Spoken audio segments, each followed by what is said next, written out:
This is a follow-up ownership video to my last review. It's now been 20 months since I bought this. I bought it in March of 2019 and it's now December of 2020. And I just wanted to go over some things I discovered about it and what I've learned from owning this S6 for the last almost 2 years. It's now going up for sale and it's time to get rid of it and get something new, of which I haven't really decided yet, but I'm just going to go through some of the things that I've learned, figured out, and that I experienced with this car over the last 2 years, hopefully to try to show people that are looking to buy one the same things that I was wondering when I first bought this car, and what exactly to worry about and what to look for and what are all the positives about this. So let's get started. So I'm going to start off this review by saying this car is an excellent daily driver. It is a Swiss Army knife of vehicles. It's very good at almost everything. It's really comfortable, heated, cooled massaging seats, heated steering wheel, the adaptive cruise control, and every feature you could want in this car, navigation, are all really nice for comfort. It's got plenty of room inside for passengers. The trunk is big, and I put a tow bar on the back. I've been towing my snowmobile and my jet ski with this car for almost a year. Doesn't feel like it's taxing on any part of the car.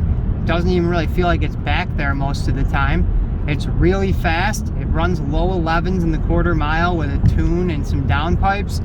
And I've had it up to 196 miles an hour. It averages 18 miles per gallon around town and in the high 20s on the highway if you drive it conservatively.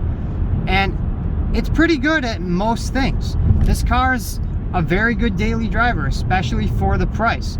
Now, people look at this car, and the people that have come to look at it so far have been looking for, in my eyes, what I see as a race car, which this is not.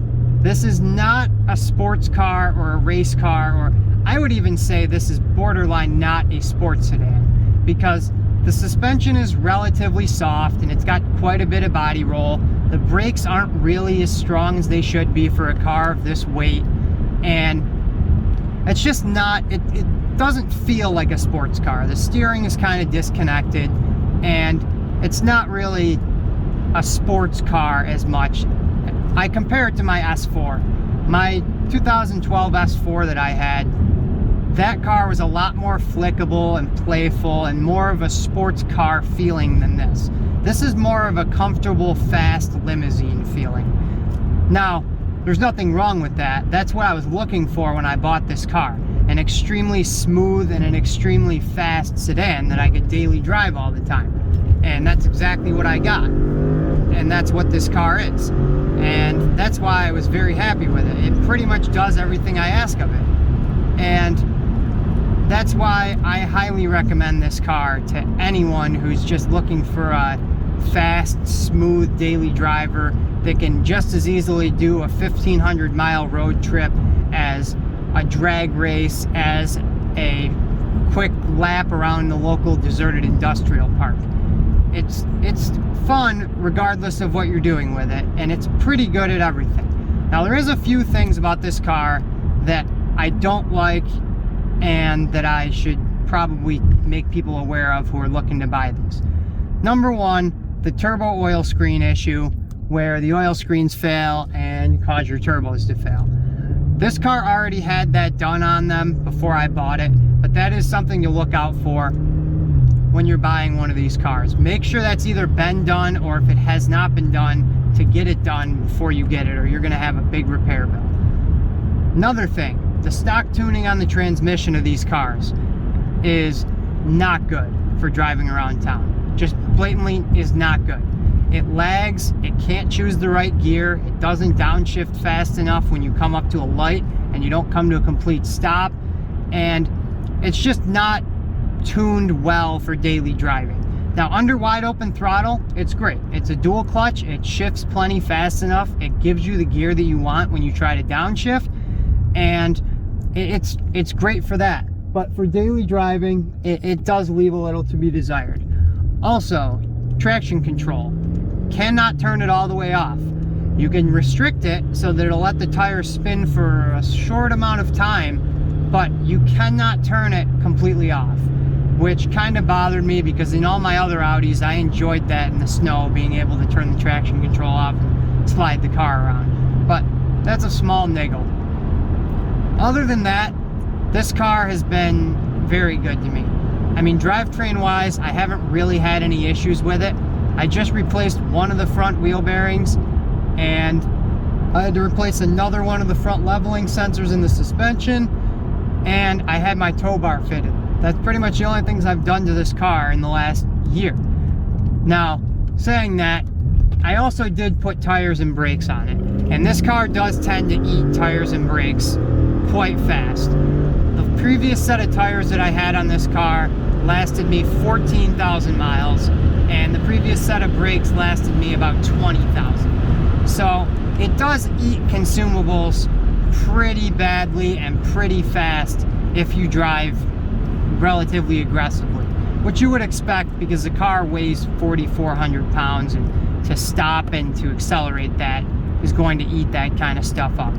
But to me, it's worth it because this car is just as happy on a 1,500-mile road trip as it is anywhere else. I bring it to our local abandoned industrial park some days when I'm bored, and I just rip laps around there. There's corners and straightaways and slight S-turns and things just to make the car playful. And it is fun to do that with. It's not a throwable car. You can't toss it into the corners and drift it, but it responds good enough that you can feel what it's doing and you can still have some fun with it. Now, to anyone who's looking to buy one of these used, I would say do it, just given what I've seen the values of these cars do. Figured I'd do a quick launch control launch since I failed twice last video.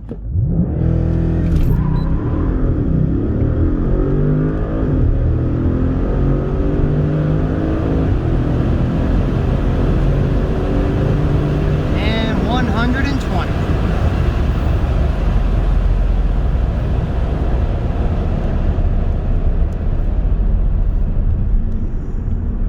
So, just in conclusion with this car, I would recommend this 100% to anyone who's looking for a comfortable but not crazy daily driver sedan that still wants something fast to drive.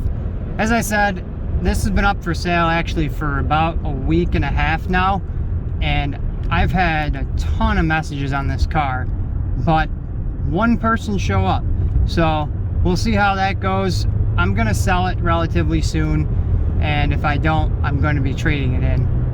Thanks for watching. I'm gonna try to insert another sound clip here at the end of the video, just because so many people ask me for that usually on this car.